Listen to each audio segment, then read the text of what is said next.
Broadcasting live from the Business RadioX studios in the Bay Area, it's time for Bay Area Business Radio. Now, here's your host. Lee Cantor here, another episode of Bay Area Business Radio, and this is going to be a good one. But before we get started, it's important to recognize our sponsor, Leah Davis Consulting, inspiring women of color to claim their wealth legacy. Today on Bay Area Business Radio, we have Chef Leilani Baugh, and she is with Magnolia Street Wine Lounge and Kitchen and Roux and Vine Catering. Welcome, Chef. Thank you. How are you? I am so excited to be talking to you. Please let us know what you got going on. How are you serving folks? You got a lot of pots on the stove there. We do. Literally, we have a lot of pots on the stove right now. So we are open Friday through Sunday. And we're right here downtown. Well, we're in West Oakland, close to the Emeryville border. And so right now we're serving people with outside dining and takeout until the county opens us up, which I think they're going to open us up soon. Oh, there were rumors that we were going to be open this week for 25%. So now, can we get a little bit to your backstory? So it's fascinating to me. How did you get involved in the restaurant and hospitality in business? Well, what's interesting is I never really wanted a restaurant because I watched my uncle get up every day at 2:00 in the morning to go to his restaurant. I was just like, what is he doing? And so it's our little inside joke now because he says, wow, you've just turned into me, except a girl version. And I'm like, yeah, pretty much. I'm born and raised in Oakland. I lived between my two grandmothers, Joan, which was my Chinese grandmother, and then Willie Mae, which was my African-American grandmother. And both were cooks. My grandmother, Willie Mae, was the mother of the kitchen at church. So she did all of the cooking for all the church functions. And, you know, my other grandmother was a home cook, immigrated from China. And so she's the one that took me to the market, taught me how to haggle and all that good stuff. So I got great knowledge and skills from both sides. And so it's always fun. Some of my earliest memories are, actually standing in the same spot, just different houses with different grandma. It's always at the sink doing something. So now, how did that impact you as a child growing up and seeing kind of these two? They're both doing a similar activity, but they're doing it maybe from a totally different point of view, from a kind of a cooking aesthetic. Oh, yeah, absolutely different POVs. My grandmother, one grandmother's cooking, Southern soul food. The other one was, steaming fish and making dumplings. And so it was awesome. I mean, I don't think, growing up, I ever realized what a blessing it was to be able to have the influence from both sides. It really wasn't until I started, being in the restaurant business that I was just like, well, what kind of food would I like for people to have? What kind of food do I want to share? Because that's what it's all about, is sharing the cultures and sharing, the food with people to, broaden their horizons, or so that they can try different, food from different points of view. So it's just, when you're growing up, you don't think about it. You're just like, oh, we're making dumplings at one grandma's house and we're making greens at the other grandma's house. Now, when that was happening, did you have kind of a favorite? Like, were there certain foods from one culture that you were like, this is my go-to, and this one I'm not a big fan of? Like, at some point, I would think that there has to be in your head kind of this fusion that's happening, that you're kind of picking and choosing the best of both. Well, the good part about it is that because I would take food from one house to the other house, it's kind of like what I do now. I kind of like mash things together. Right. And eat them both. And so I would do a lot of that. There wasn't really an option not to like anything, back in those days. I won't date myself, but back in those days, you ate what you got, right? Right. It's not like now where my youngest son was a vegetarian for a long time. So we literally had to, make a separate meal for him. It wasn't like that back then. I think the only couple of things that I refused to eat and was willing to go to bed without dinner was chitlins and liver. Wasn't going to eat that. Was not. like would want to be out of the house when the chitlins were being made, period. And then for my other, with my Chinese grandmother, there really wasn't much that I wouldn't eat because of the fact that, because I lived with her and I was the only kid in there, she pretty much tailored what we were having based on what I liked. So a little spoiled, just a little bit. Now, what about kind of the spices? How did that impact you kind of growing up with these two different spice profiles when it came to the cooking? Were you able to kind of create a bridge for each of them? Go, hey, you should try this or you should try that? I think what we've done, coming out soon, we have some, I have some spices coming out, and I did fuse some Asian spices along with my Cajun Creole seasoning. So that's going to be fun. That's the one that we've coined as Cajun, which is Casian. And it's a happy little marriage of those two profiles. But growing up and learning the different things, learning what seasonings to put in with, the different foods, it was always interesting because I had one grandmother who relied heavily on, herbs and vegetables and, different things that we got from the market. And then the other grandmother was more into, we've got garlic, we've got soy sauce, we've got oyster sauce. So we've got a lot of different things. And so what we do here in the restaurant is, we kind of fuse it all together. And so, and it's funny because there's lots of ways to, go back and forth between those two spice profiles to make something that can be used on both kinds of food. So now, growing up in that environment obviously impacted you, and it's obviously impacted your career. At what point did this start becoming a business for you, and you start seeing the opportunity for it to be a business for you? Well, I will say, I've been in hospitality for 20 plus years. I was a meeting planner. I was a social event planner for 20 years. And so I was always in the kitchen anyway. And because I've always cooked for my family and my friends, and being in hospitality, like I said, I was always surrounded by food. So, I got my start in 2013 when I catered a friend's birthday party. And I kept telling him the whole time, kicking and screaming, I'm not a caterer. And he was just like, oh, you'll be fine. It's just a couple of friends. Just do it and stop whining. And I was just like, okay, and I did it. And what I didn't realize is that, all the people, all of his guests were attorneys and, like just really high profile people from Fortune 500 companies. And then the next thing I know, I started getting calls from them saying, hey, can you cater our Black History Month? And, and I found myself, going from catering a brunch for 50 to doing Black History Month celebrations for hundreds of people at a law firm. So it was a interesting transition because I was in corporate. I've been in corporate for forever, since I was 17 years old. So making the move to doing hospitality full time was a little scary when you have a regular job, right? So, but I knew probably I would say about the end of 2014 that doing the catering was something that I really enjoyed. People loved the food. And so that's how that career started off. Like I started out saying, I never wanted a restaurant.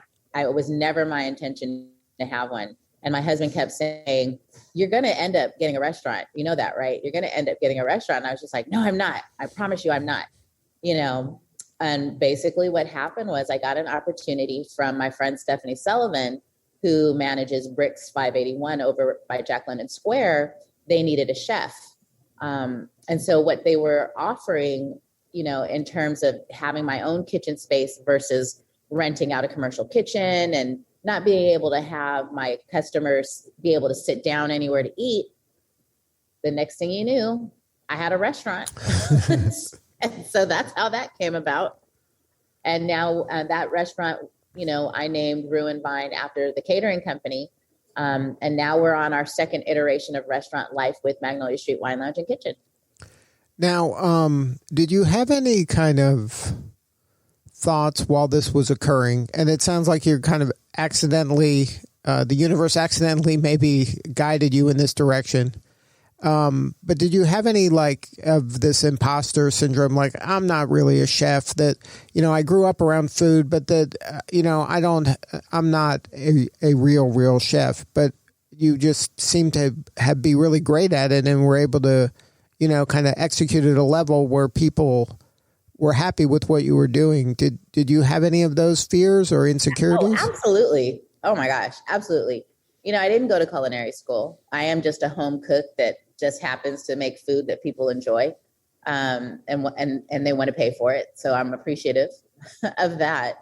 But I have those thoughts all the time. I never even considered myself a chef, nor did I call myself a chef until a friend of mine who I was working with started calling me chef. And I was just like, why are you calling me that? And he was just like, because that's what you are. And I was like, no, you have to go to culinary school to be a chef. And he was just like, no, you don't. You're a chef. You cook food for people. People buy it. They eat it. They love it. You're running a business. You're a chef. And so I was just like, I always, it's funny because when someone calls out to me on the street and they're like, Chef Leilani, I kind of giggle on the inside because I'm like, me, are you talking to me? Even now, with all the awesome things that have been happening, when people stop me and they're like, oh my God, you're Chef Leilani. And I'm like, yeah, why are you looking at me like, what? Yes, I think so. I think that's me. So yeah, I have those feelings all the time. And I think that a lot of people who don't go to culinary school have those thoughts like, am I really a chef? Am I really up to fitting that name? And I think that, depending on whether you're doing what you love, if you're doing what you love and you're doing, what you're intended to do, if you're sharing your gift, and they want to call you chef or an angel or whatever it is that they want to call you, you can be all those things. A piece of paper that says you've completed some school doesn't make your food, and it doesn't make you who you are. And I think that's a great lesson for our listeners that are in all kinds of businesses, that, the credential is not what the person is. Like there's a saying that the map is not the territory. Exactly. You are doing the work. You're obviously are able to do this and have happy customers. The credential isn't needed for you to do that, obviously. But if they want to call you that, then they can call you that because, the results are the results. You can't deny that. Exactly. And I think too, let's just be honest, my degrees are in psychology and family therapy. So my degrees have nothing to do with food at all. But I don't think your customers care. I don't think they care either. In fact, I think it comes in handy sometimes. Right. It probably comes in handy managing the staff. That's a whole nother show, Lee. That's a whole nother show. Well, now, speaking of kind of managing folks, how have you handled this pandemic? I mean, this is something that's unprecedented in our lifetime. And for especially folks in the restaurant business to be going through this kind of chaos and turmoil and kind of not even knowing what tomorrow is going to bring. How have you been able to manage your folks and keep them engaged and keep the customers coming? How have you been doing that? We started off last year, because we weren't really open yet. When the pandemic hit, we were right at the tail end of opening Magnolia Street. So we were waiting on final inspections, and then the city shut down. So we were like, oh my God, we can't even open because now there's this pandemic and nobody at the city is working. So who's going to do our inspection? So finally in April, when they opened back up, we got all of our inspections done and we were able to open, but we were only able to open for takeout. So when I started catering, I did start doing pop-ups. And so I had pop-ups at a couple of galleries here in Oakland, and I would do pop-ups at the commercial kitchen. And so it wasn't even a thought. Once I knew that we could open for takeout, I just said, you know what, we're going to go ahead and we're going to pivot, quote unquote, we're going to pivot and do pop-up style takeout. It'll keep people engaged, it'll keep people interested, and it'll keep employees at work. One of the good things about the employees that I did have when the pandemic started was most of them had regular jobs. So, they were okay with waiting out. They were okay with waiting out until we were able to do a little bit more and open up a little bit more, or when the pop-up schedule got a little heavier. So I was able to keep, I was able to keep maybe a quarter of my staff doing the pop-ups. And then when we partnered with WCK, World Central Kitchen, to start doing the meals for the community, we were basically catering for the community 4 days a week.